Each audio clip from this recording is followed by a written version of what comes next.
नमस्कार, मैं हूं डॉक्टर विंध्याचल सोनी और आप देख रहे हैं अपना प्रिय यूट्यूब चैनल इकोनॉमिक नॉलेज। आज मैं पुनः आपके समक्ष अर्थशास्त्र विषय के माइक्रो इकोनॉमिक्स से एक महत्वपूर्ण टॉपिक को लेकर उपस्थित हुआ हूं। ये वीडियो आपके लिए बहुत ही महत्वपूर्ण है। यह पिछले 2 वीडियो पर ही आधारित है। आज का जो हमारा टॉपिक है वो है प्रत्यक्ष कर और अप्रत्यक्ष कर में अंतर, difference between direct and indirect tax. इस वीडियो में हम प्रत्यक्ष कर और अप्रत्यक्ष कर में किन बिंदुओं पर अंतर किया जाता है उसको हम विस्तार से आपके समक्ष लेकर आए हैं। 20 बिंदु हम इसके तहत आपको बताएंगे जो दोनों में अंतर पैदा करते हैं। फिंडले सिराज का देख लेते हैं। वे कहते हैं कि वे कर जो व्यक्तियों की संपत्ति एवं आय पर शीघ्र लगाए जाते हों और जो व्यक्तियों द्वारा राज्य को प्रत्यक्ष रूप से दिए जाएं, उन्हें प्रत्यक्ष करों के वर्ग में रखा जा सकता है, जबकि अन्य सभी करों को अप्रत्यक्ष करों के वर्ग में रखा जाएगा।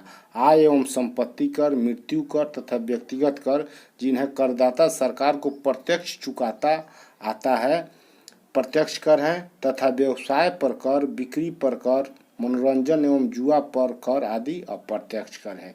तो इसमें फिंडले सिराज ने प्रत्यक्ष कर और अप्रत्यक्ष कर में भेद किया है।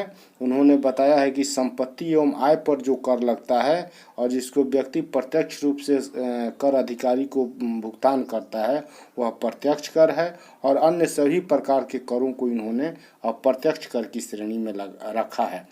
20 बिंदु में अंतर बताने के पहले हम कुछ अर्थशास्त्रियों के द्वारा किए गए अंतर को आपके समक्ष रख देना चाहते हैं।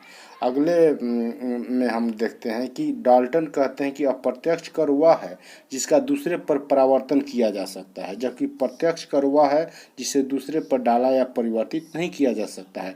मतलब अगर दूसरे व्यक्ति पर इसका भार को ट्रांसफ़र कर दिया गया तो वह अप्रत्यक्ष कर हुआ और जिसमें दूसरे पर उसके भार को अंतिम रूप से टाला नहीं जा सका वह प्रत्यक्ष कर हुआ।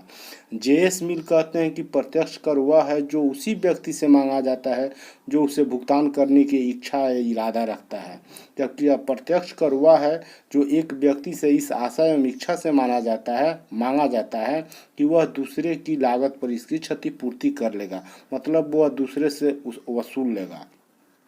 इस परिभाषा के अनुसार व्यक्ति की आय एवं संपत्ति पर लगाया गया कर प्रत्यक्ष कर होगा क्योंकि इसका अंतरण नहीं हो पाता, मतलब दूसरे पर नहीं टाल पाते, जबकि बिक्री कर एवं उत्पाद कर अप्रत्यक्ष कर होगा क्योंकि इनके भार का अंतरण आसानी से कर दिया जाता है।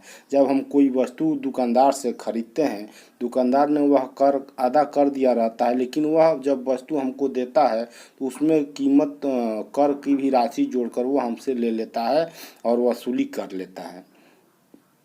आगे हम देखते हैं कि जो अंतर है इसको हम 20 बिंदु में आपको समझाएंगे। तो प्रत्यक्ष कर को हम प्र से और अप्रत्यक्ष को अप्र से डिनोट करेंगे। तो पहला जो अंतर बिंदु है कि प्रत्यक्ष कर कम लोचदार होता है और अप्रत्यक्ष कर अधिक लोचदार होता है। मतलब कि प्रत्यक्ष कर को एक सीमा तक ही इसमें चेंजिंग किया जा सकता है, कमी बेसी किया जा सकता है, आवश्यकता अनुरूप इसमें परिवर्तन कमी बेसी एक हद तक लाया जा सकता है और ये अप्रत्यक्ष कर में अधिक लोचदार हो जाता है। दूसरा इसका अंतर बिंदु है कि प्रत्यक्ष कर आय एवं संपत्ति के स्वामित्व पर लगाया जाता है, जबकि अप्रत्यक्ष कर जो है यह वस्तुओं एवं सेवाओं के उत्पादन, विनिमय एवं वितरण पर लगाया जाता है। ये आपको बहुत ध्यान रखना है कि प्रत्यक्ष कर आय एवं संपत्ति के स्वामित्व पर लगाया जाता है। तीसरा अंतर बिंदु है कि प्रत्यक्ष कर आय पर लगाया जाता है। आपको किसी भी प्रकार का जो आय आपको हो रहा है, जो आपके पास आ रहा है, उस पर आय कर प्रत्यक्ष कर लगेगा और जो आपसे खर्च हो रहा है, व्यय हो रहा है, उपभोग पर चाहे कहीं भी आप खर्च कर रहे हैं तो उस पर जो कर लग रहा है वह प्रत्यक्ष कर कहलाता है। इसी तरह प्रत्यक्ष कर में इसका बोझ अमीरों पर अधिक पड़ता है, जबकि अप्रत्यक्ष कर में इसका बोझ गरीबों पर अधिक पड़ता है। प्रत्यक्ष कर का बोझ गरीबों पर अधिक पड़ता है, जबकि प्रत्यक्ष कर का बोझ अमीरों पर अधिक पड़ता है। प्रत्यक्ष कर को न्यायशील माना गया है क्योंकि इसमें कर देय योग्यता के आधार पर कर लिया जाता है। एक स्लैब के बाद नीचे वाले को कर मुक्त रख दिया जाता है, जबकि अप्रत्यक्ष कर को अन्यायी माना जाता है इसलिए कि इसका भार गरीबों पर अधिक पड़ता है। प्रत्यक्ष कर को प्रगतिशील कहा जाता है कर कहा जाता है, जबकि अप्रत्यक्ष कर को प्रतिगामी कर कहा जाता है, क्योंकि अप्रत्यक्ष कर का नकारात्मक प्रभाव अधिकतर गरीबों पर, नीचे के लोगों पर अधिक पड़ता है। बॉटम के जो लोग हैं उन पर इसका भार अधिक प्रतिकूल भार पड़ता है, जबकि प्रगतिशील कर जो प्रत्यक्ष कर है वो उससे इनका भार कम पड़ता है। तो ये छठा इसमें अंतर बिंदु है। अब सातवां अंतर बिंदु हम देखते हैं। तो प्रत्यक्ष कर में कर अपवंचन बहुत ही कठिन है, संभव है। बहुत ज़्यादा इसमें संभावना रहती है कि कर चोरी की संभावना बहुत अधिक होती है और रहती है, जबकि अप्रत्यक्ष कर में कर अपवंचन की समस्या या बहुत ही कठिन है, संभावना बहुत ही कम है, बहुत ही क्षीण है। आठवां की प्रत्यक्ष कर असुविधाजनक होता है, चूँकि एक मुश्त राशि हमको देना पड़ता है जिससे हमको कष्ट होता है, तो हमको असुविधाजनक महसूस होता है।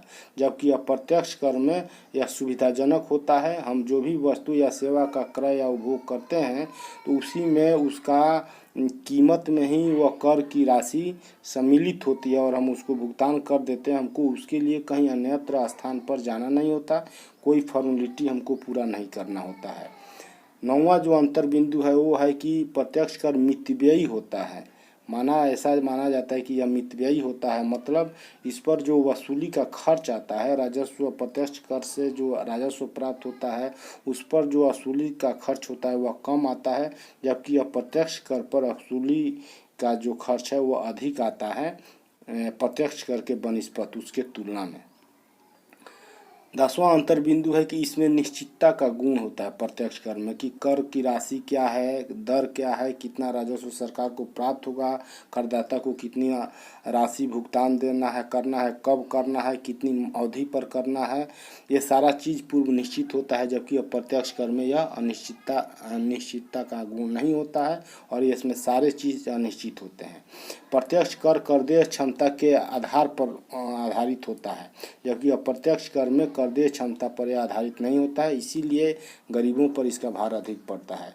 प्रत्यक्ष कर में क्या होता है कि नागरिक चेतना का बोध होता है। जब हम सरकार को कर चुकाते हैं तो हम सरकार से उम्मीद रखते हैं कि सरकार देश का विकास करे, समाज का विकास करे, और हमको गर्व होता है कि हम देश के विकास में सहयोग कर रहे हैं। जबकि अप्रत्यक्ष कर में नागरिक चेतना का बोध नहीं होता। कर हम कब दे रहे हैं, कहाँ दे रहे हैं, हमको पता ही नहीं चलता, क्योंकि हम वस्तु का उपभोग करते हैं, क्रय करते हैं, तो उसी में टैक्स ऐड होता रहता है जो हम चुका देते हैं और हमको पता ही नहीं चलता। इससे हमारे नागरिक चेतना का विकास नहीं होता है, बोध नहीं होता है।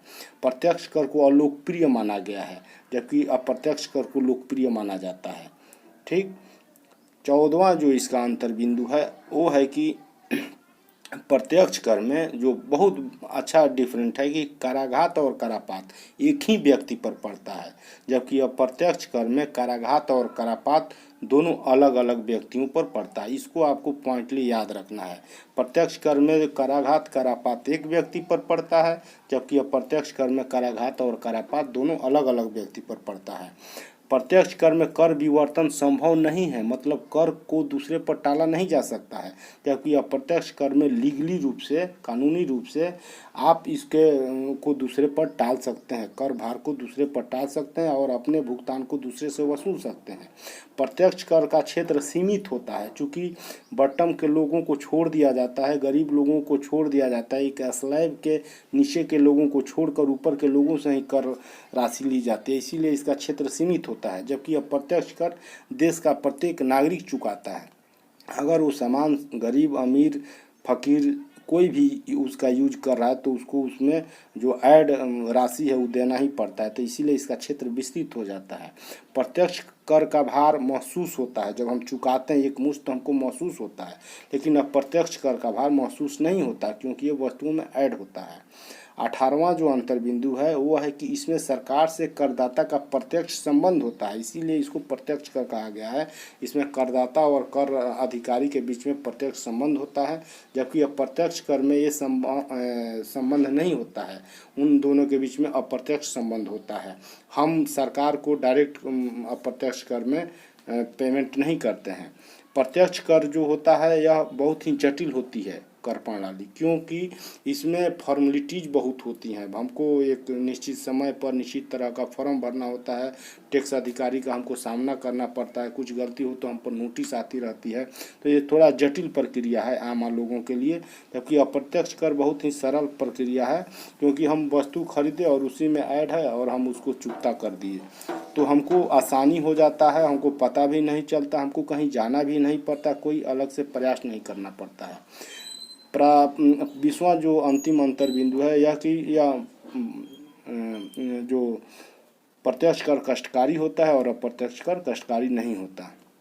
मुझको उम्मीद है कि आपको मेरा ये वीडियो पसंद आया होगा और आप प्रत्यक्ष कर और अप्रत्यक्ष कर के बीच अंतर बिंदु को अच्छे से समझ गए होंगे, और ये आपके लिए परीक्षा के लिए, प्रतियोगी परीक्षाओं के लिए बहुत ही उपयोगी साबित होगा। अगर आपको वीडियो अच्छा लगा है तो एक लाइक करें, कमेंट करें और इसको अधिक से अधिक शेयर करें। मिलते हैं हम लोग अगले वीडियो में, तब तक के लिए आप खुश रहिए, स्वस्थ रहिए और अब हमको अनुमति दें। धन्यवाद।